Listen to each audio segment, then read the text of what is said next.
छोटू ने power button दबाने से पहले आर्यन की तरफ देखा। साहब, ये मशीन नहीं है, इसे हुक्म मत देना, इसे दोस्त की तरह बुलाना।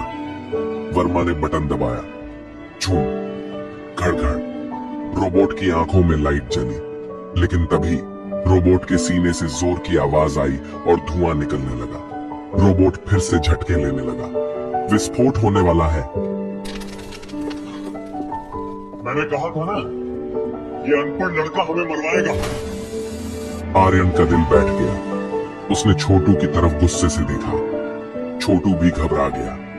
ऐसा नहीं होना चाहिए था, लेकिन तभी छोटू को याद आया। छोटू ने रोबोट की गर्दन के पास एक तार को खींचा और उसे दूसरे सॉकेट में डाल दिया। यह बाईपास था। अचानक धुआं बंद हो गया। झटके रुक गए। लैब में सन्नाटा छा गया। रोबोट की आंखों का रंग लाल से बदलकर शांत नीला हो गया। रोबोट ने अपना सिर सीधा किया। उसने धीरे से अपना हाथ उठाया, बिल्कुल एक इंसान की तरह स्मूथ। वह मुड़ा और उसने लैब में रखे एक कांच के गिलास को उठाने के लिए हाथ बढ़ाया। इंजीनियर्स की सांसें थम गईं। पिछली बार उसने सब तोड़ दिया था। रोबोट की उंगलियों ने गिलास को कोमलता से पकड़ा और बिना तोड़े उसे उठाकर छोटू के सामने कर दिया, जैसे उसे पानी ऑफर कर रहा हो। आर्यन खन्ना अपनी जगह से हिल नहीं पाए। जो काम दुनिया के सर्वश्रेष्ठ इंजीनियर नहीं कर पाए, वो एक कूड़ेदान के वाशर और गंदे तेल ने कर दिया था।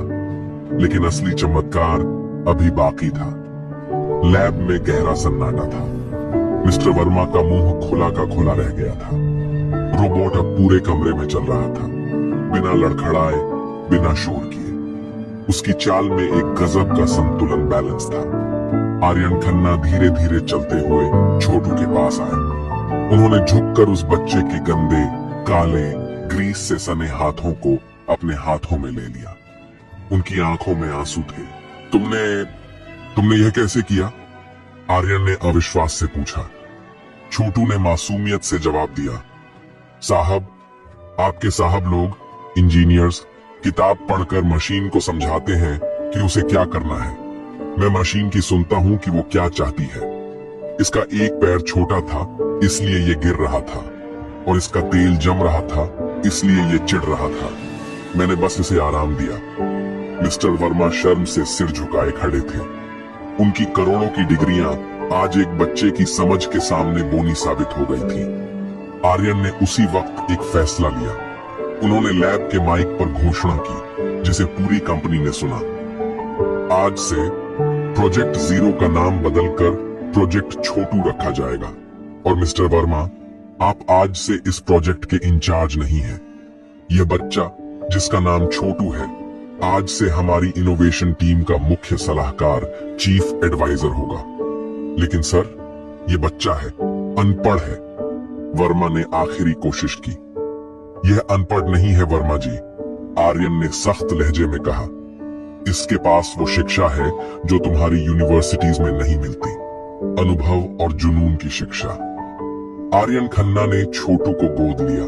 उसे सिर्फ नौकरी नहीं दी, बल्कि उसे दुनिया के बेहतरीन स्कूलों में भेजा, लेकिन एक शर्त पर कि वह अपनी कबाड़ से जुगाड़ वाली सोच कभी नहीं छोड़ेगा। 10 साल बीत गए। सिंटेक्स रोबोटिक्स अब दुनिया की सबसे अमीर कंपनी बन चुकी थी। वे ऐसे रोबोट बनाते थे जो अस्पतालों में मरीजों की सेवा करते थे और आपदाओं में लोगों की जान बचाते थे। कंपनी की 50वीं वर्षगांठ पर एक भव्य पार्टी थी। स्टेज पर एक नौजवान सूट बूट में आया। ये छोटू था, अब आर्यन जूनियर के नाम से जाना जाता था। उसने माइक थामते ही एक बड़ा खुलासा किया, जिसने सबको चौंका दिया। देवियों और सज्जनों, छोटू ने कहा, आप सब सोचते हैं कि मैंने उस रात रोबोट को ठीक करने के लिए क्या जादू किया था। पीछे स्क्रीन पर 10 साल पुराना वो वीडियो चला जब वह रोबोट ठीक कर रहा था। सच्चाई यह है कि उस रोबोट का प्रोसेसर, दिमाग कभी खराब था ही नहीं। गलती उसके ढांचे में थी। हम अक्सर जीवन में भी यही गलती करते हैं। हम दिमाग को तेज करने में लगे रहते हैं, जबकि हमें अपना संतुलन बैलेंस ठीक करने की जरूरत होती है। उसने अपनी जेब से वही पुराना जंग लगा हुआ पेचकस निकाला और हवा में लहराया। यह मेरा सबसे महंगा औजार है। इसने मुझे सिखाया कि कोई भी चीज कचरा नहीं होती जब तक आप उसे कचरा मान न लें। न मशीन न इंसान।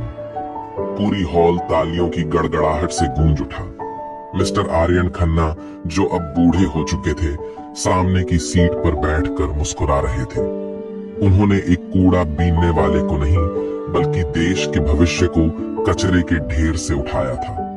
इस कहानी से हमें 3 बड़े सबक मिलते हैं। प्रतिभा की कोई वेशभूषा नहीं होती, हुनर महलों में भी हो सकता है और कचरे के ढेर में भी। किसी के कपड़े देखकर उसकी काबिलियत का अंदाजा नहीं लगाना चाहिए। डिग्रियां आपको यह सिखाती हैं कि मशीन कैसे बननी चाहिए, लेकिन अनुभव आपको सिखाता है कि मशीन काम कैसे करती है।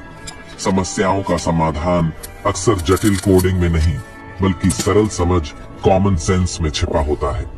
जो रोबोट कचरा समझकर फेंक दिया गया था, वही दुनिया का सबसे बेहतरीन आविष्कार बना। इसी तरह हमें कभी भी खुद को या दूसरों को बेकार नहीं समझना चाहिए।